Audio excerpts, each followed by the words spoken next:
A suspicious package scare in College Park. Good evening. This is CTV News. I'm Byron Scott. And I'm Patricia Valone. Thank you for joining us this evening. Well, police evacuate 2 buildings on the campus of the University of Maryland. According to campus police, a suspicious package was found at the mathematics building known as Kerwin Hall. Students received the first alert about the incident a little after 11:30 a.m. Then a second notification was sent out about an evacuation at the Glenn L. Martin Hall.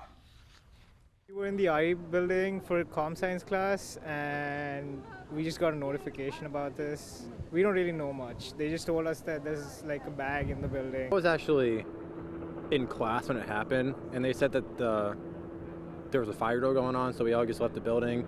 And like 10 minutes later when we were out front just waiting around, some guy said that there was actually that package threat. So from there, that's all I've heard. The evacuation has since been lifted. Students and staff have been allowed back in the buildings. Prince George's State's Attorney Aisha Braveboy says her office will no longer recommend cash bail for defendants as a condition of release. The announcement came at Braveboy's State of the Justice event last week. She says her office has other options available to non-violent defendants who are awaiting trial. Braveboy says cash bail puts poor people at a disadvantage when they come before the courts.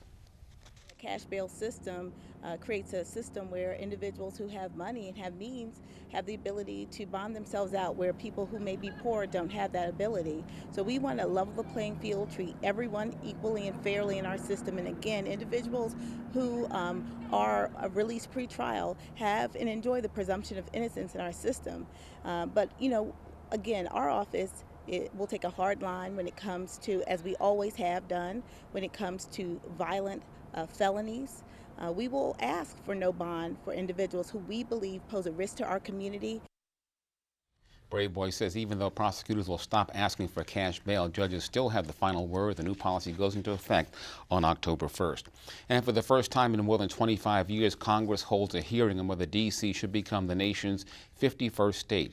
The Washington, D.C. Statehood Act would reduce the seat of the federal government to a 2-square-mile area encompassing the White House, Capitol Hill, the Supreme Court. The rest will become the new state. Hundreds of people packed the Rayburn House office building in support of the statehood initiative, including D.C. Mayor Muriel Bowser and Maryland Congressman Steny Hoyer.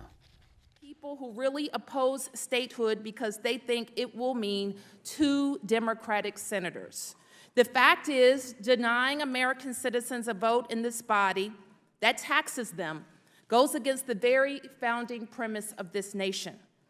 And yes, it is true that we are more brown and more liberal than some of you, but denying statehood would be unfair no matter who was affected. It is time to recognize that the citizens of the district are citizens of the United States with all of the responsibilities of citizenship, but they don't have the full rights of U.S. citizenship. The district has been fighting for statehood for decades. President Trump vows to block states from setting tougher climate rules for cars. His plan to revoke California's ability to set emission standards could also impact Maryland's ability to create stronger clean air regulations. So State Attorney General Brian Frosh is entering the dispute. Maryland plans to join a multi-state lawsuit against the action this afternoon. It's being filed by California. Every time California sets a new air pollution rule for new motor vehicles, we have to get a waiver from the EPA every time. Since Governor, not Newsom, Governor Ronald Reagan was in office, we've had approvals. And since the creation of the Air Resources Board itself, California has been seeking waivers. We've been granted 100 waivers.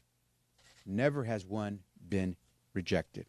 We've yet again been exposed for our deep dependence on foreign oil that now has a trajectory to get us back into conflict in the Middle East. Our foreign policy, our treasury, our moral authority around the world, all dependent upon fossil fuel industry whose time is limited. Now, Frosh says that the White House has, quote, come down on the side of polluters instead of the American people.